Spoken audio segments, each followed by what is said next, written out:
Mahigit 2 linggo na ang lumipas, ngunit hindi pa rin matapos-tapos ang sunog sa Los Angeles. Tinatantsyang mahigit 180,000 katao ang nawala ng tirahan at 40,000 ektarya ang nasunog. Milyon-milyong dolyar ang nawala sa pagkasira ng mga istruktura at agrikultura. Nagdulot pa ito ng polusyon sa hangin na nagbibigay ng mga sakit. Kung ang mga naaapektuhan ang tatanungin, dapat umanong paigtingin at pagtuunan ng gobyerno ang climate change. Is the changing climate partly to blame? Habang ang ibang bansa ay sinasabing pinaparusahan ang Amerika dahil sa pangbabastos sa Diyos, pero ang mga eksperto nagsasabing may kinalaman dito ang climate change.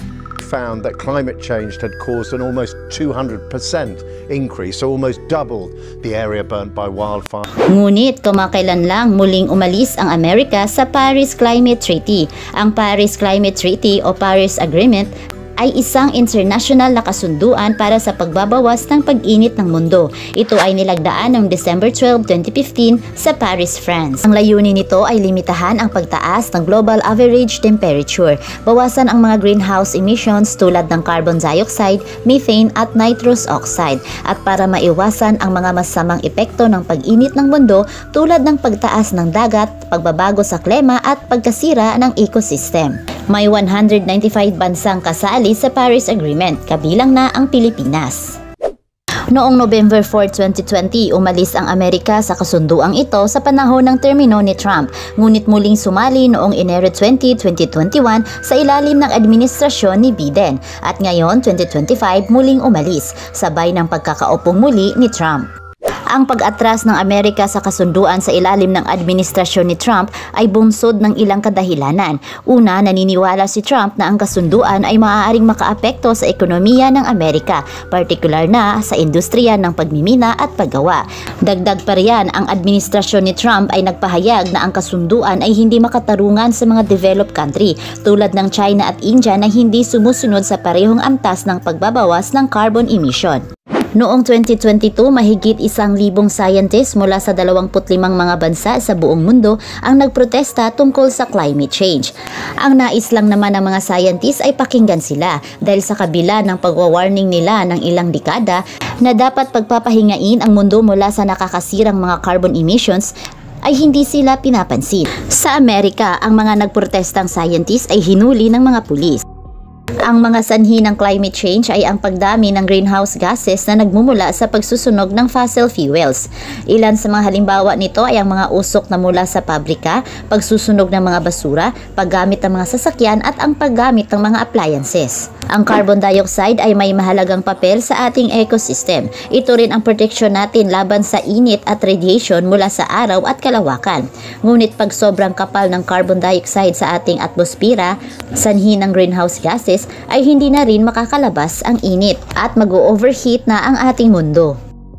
Ang mga sayentipiko ay nagbigay ng deadline para sa pagbabawas ng epekto ng climate change. Ito ay hanggang sa 2030. Kung hindi matupad ang pagbabawas ng emisyon ng greenhouse gases, maaaring magkaroon ng malubhang epekto ang pag-init ng mundo. Kailangang bawasan ang emisyon ng greenhouse gases ng 43% bago mag-2030. Ang climate change ay nagdudulot ng iba't ibang uri ng sakuna sa buong mundo, katulad ng matinding pagbaha, bagyo, tagtuyot, mga lindol, mga wildfires at marami pang iba.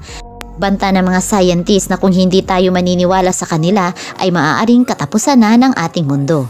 Hiling nila na sana'y protektahan ang ating mga kagubatan mula sa mga negosyante, i-restore ang dating ganda nito at huwag nang punduhan pa ang mga tao o bagay na sumisira sa kalikasan.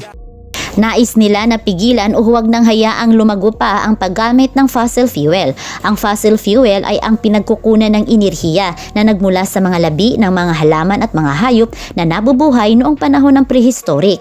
Ang mga ito ay nagiging batong gas, langis at coal sa pamamagitan ng proseso ng pag-decompose ng mga labi sa ilalim ng lupa sa loob ng maraming milyon-milyong taon. Ang fossil fuel ang pinagkukunan ng enerhiya na ginagamit sa paglikha ng kuryente at pagpapatakbo ng mga makina. Ito rin ang ginagamit sa pagpapatakbo ng mga sasakyan tulad ng mga kotse, bus at eroplano. Ito rin ang ginagamit sa industriya na ginagamit sa paggawa ng mga produkto tulad ng mga kimikal, mga plastik at mga tela. Talagang malaki ang naging ambag ng fossil fuel sa paglago ng ekonomiya ng mga mayayamang bansa at hindi rin ito basta ititigil sapagkat malaki ang ginagampanan ng fossil fuel sa pang-araw-araw na pangangailangan ng tao. Ito rin ang dahilan kung bakit ayaw paboran ng gobyerno ang panukala ng mga scientists. Ang pag-alis ng Amerika sa Paris Climate Agreement ay nakatanggap ng malakas na batikos mula sa mga bansa sa buong mundo. Maraming eksperto sa klima ang naniniwala na ang pag-alis ng Amerika ay magdudulot ng malakas na pinsala sa mga pagsisikap na mabawasan ang climate change. Pangalawa ang Amerika sa bansang may pinakamataas na nagbibigay ng carbon emission sa buong mundo. Top 1 ang China. Isang dahilan ng malaking ambag nila sa carbon emission ay ang mataas na paggamit ng coal na lumilikha ng kuryente dahil sa mga high-tech na kagamitan at marami silang industriya ng paggawaan. Kasali rin sa mga bansang malaking ambag sa carbon emission ay ang India, Russia at Japan. Simula pa noong 1800s ay nagpuproduce na ng carbon emission ang sangkatauhan at kung ito total kung anong bansa ang napakaraming naibuga ng carbon emission simula noong 1800s hanggang sa kasalukuyan ay nangunguna ang Amerika. Kung mapapansin natin, ang mga mayayamang bansa, sila talaga ang may malaking ambag sa carbon emission. Ito ay dahil mataas ang pangangailangan nila ng enerhiya sa industriya ng paggawa at transportasyon.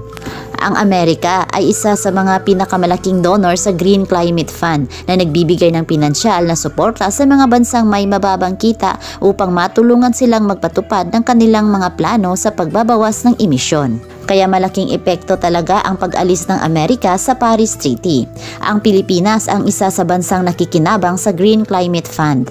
Ang nakakalungkot lamang nito ay ang mga mahihirap na bansa na pinakaapektado ng climate change dahil di tulad ng mga mayayamang bansa na mabilis makarecover pag may unos na dumating.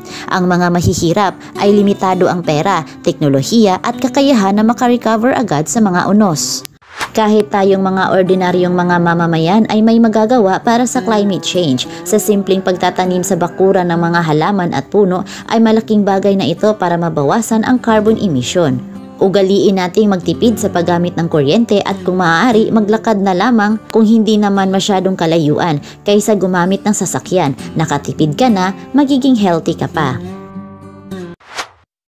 Maraming mga tao ang naniniwala na ang climate change ay isang sinyalis na palapit na ang pagbabalik ng Panginoong Hesus. Ang climate change ay isang siyentipikong katotohanan na suportado ng mga ebidensya at datos. Ito ay isang hamon sa ating planeta na kinakailangan ng agarang aksyon para protektahan ang ating kinabukasan. Sa kabilang banda, ang muling pagbabalik ng Panginoon ay isang paniniwala na nakasalalay sa mga relihiyosong tradisyon at pananampalataya. Ngunit ang katapusan ng mundo ay isang paksa na pinag-uusapan ng parehong siyensya at Biblia. May mga ilang pagkakaiba sa kanilang mga pananaw tungkol sa katapusan ng mundo. Gayunpaman, mayroon din silang ilang mga pagkakapareho. Ang siyensya at Biblia ay nagsasabi na ang mundo ay may katapusan at ang mga tao ay dapat na maghanda para sa pagtatapos ng panahon.